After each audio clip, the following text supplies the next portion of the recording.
Tume ya Kitaifa ya Huduma ya Polisi imezuiwa kushiriki usajili wa maafisa wa polisi. Haya yanajiri kufuatia uamuzi wa Jaji Hellen Wasilwa aliyesema kwamba shughuli hiyo iliyotangazwa na tume hiyo ni kinyume cha katiba na vilevile ni batili na haina nguvu ya kisheria.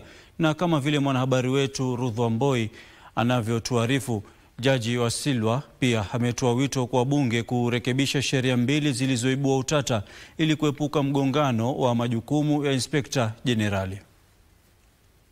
Mgogoro kuhusu usimamizi wa wafanyikazi kati ya Huduma ya Kitaifa ya Polisi NPS na Tume ya Kitaifa ya Huduma ya Polisi NPSC unaonekana kufikia kikomo kufuatia uamuzi wa Jaji Hellen Wasilwa.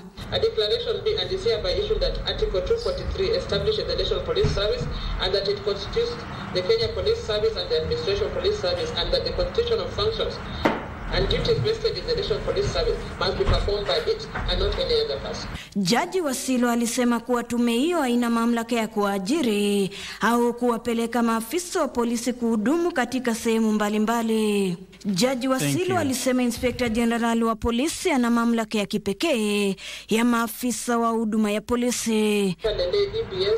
And or the National Police Service Commission is unconstitutional and to virus nail and void ammunition for violating Article 24, 238, 2D, 239, 1C, 240, 245, 4C of the Constitution.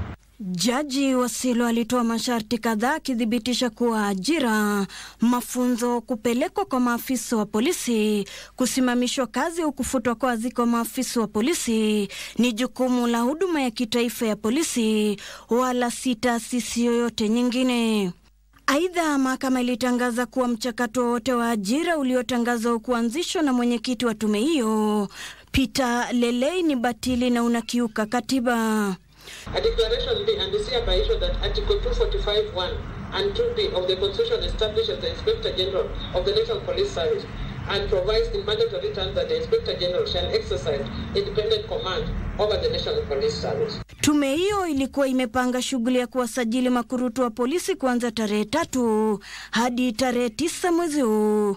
Mnamo tarehe 21 mwezi huu, Jaji Hellen Wasilwa alisikiliza mawasilisho kutoka pande husika. Vuta ni kuvute baina ya Inspekta Jenerali wa polisi na tume NPSC imefikishwa kikomo Alhamisi na mahakama, huku tarehe mpya ya kuwachukua makurutu ikitarajiwa kutolewa na Inspekta Jenerali Douglas Kanja.